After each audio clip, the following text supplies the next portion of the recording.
Welcome, Your Holiness. We're happy that you are joining us this evening. Can you tell us if you believe that religion is used as an instigator to war? Yes, religion is being manipulated and has been manipulated throughout of the centuries. And all one needs to know that today again 175 people lost their life because of religion in the Iraq War.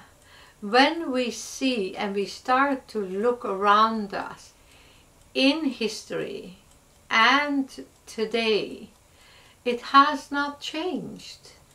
It can only change when humanity comes into their wisdom and says that religion is not spirituality.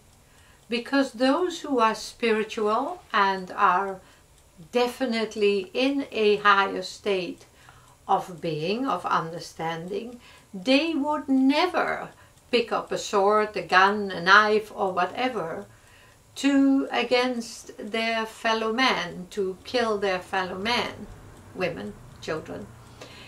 And those who are out there upon the planet, deep involved in nasty, ugly war, they should take a look at themselves and put themselves in the moccasins, or their children, or their family, in the moccasins of those who are out there and who are being slaughtered, who are being persecuted, those that are victims because they happen to belong to a different religion and they speak a different language or they have different customs.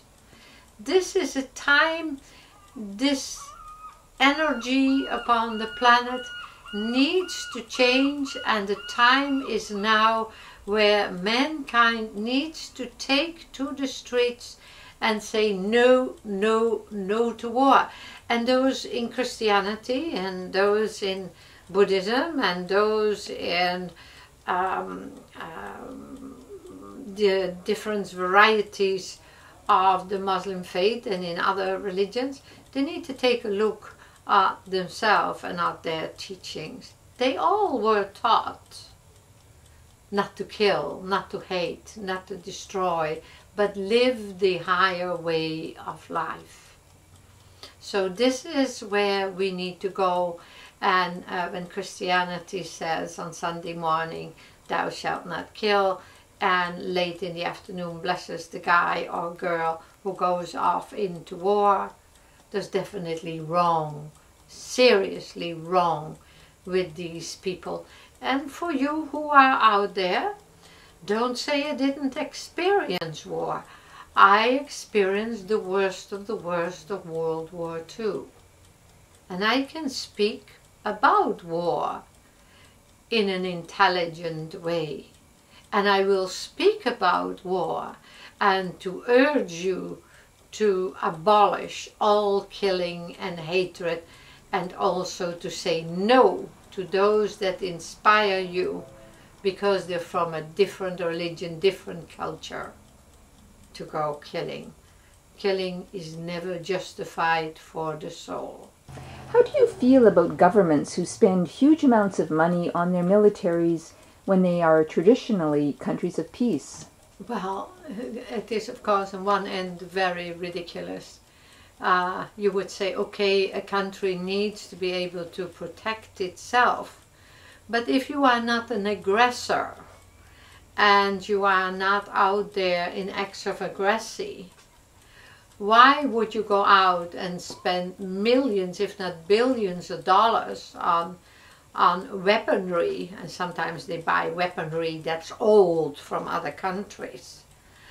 And also, why would you not first take care of your mothers and children, the sick, the handicapped, and the elderly, and most of all to make sure that you are not squandering the money of unemployment and the aged, their pensions, their their health care, and all these kinds of things that were put into place, which would put your country apart from other countries, where then people would look up to this country as having a very well organized government by the people.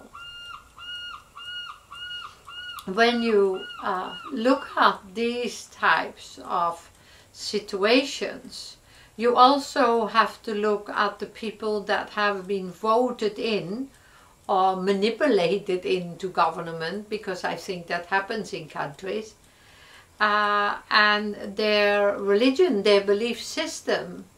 What's the matter with their belief system? Are they one of those that say, "Thou shalt not kill," and pick up a bayonet or drop a bomb? You know, we are in a time of such changes, and we know that there is that intent of taking the borders down. But if you are going to want to take the borders down, why are you expanding and investing into such a huge amount of money, of military? And why do you get involved in conflicts that are not your business in other countries? Isn't it much more important to maintain peace and harmony and good health and employment in your own country? That's just my question to you who are out there. And I know some of you might be very confused. No, it isn't communism. It is just a good humanitarian way of existing. So if you want to call it socialism, like Denmark, Sweden, Norway, the Netherlands, Italy, France, and Germany, then we need to take an assessment and really take a serious assessment, because many of these countries have tasted and were victims of war. And we also know that what took place, that communism in the Soviet Union never ever brought peace, balance, and good health care, and all the things that people need. That is why so many Russian people and from the former Russian countries escaped from these countries. So when you say you need military to protect yourself from those countries, I don't think that the Hungarian people or the people from Chechnya and so forth are going to raise up a big army. The only army that could be raised up and manipulated would be through Russia or especially China. Now, if you have been at my prophecies, the Saoshyant, then you will know what I foretold for the future. Saoshyant.org. Go there and analyze. I am a seeker of peace and harmony. I am a seeker of bringing you to karma now, not a recyclable karmic condition. Karma now. Do the best you can do each and every day and create a better tomorrow together. Get rid of the me, I society, but be sharers of goodness. Thank you. Thank you, Your Holiness.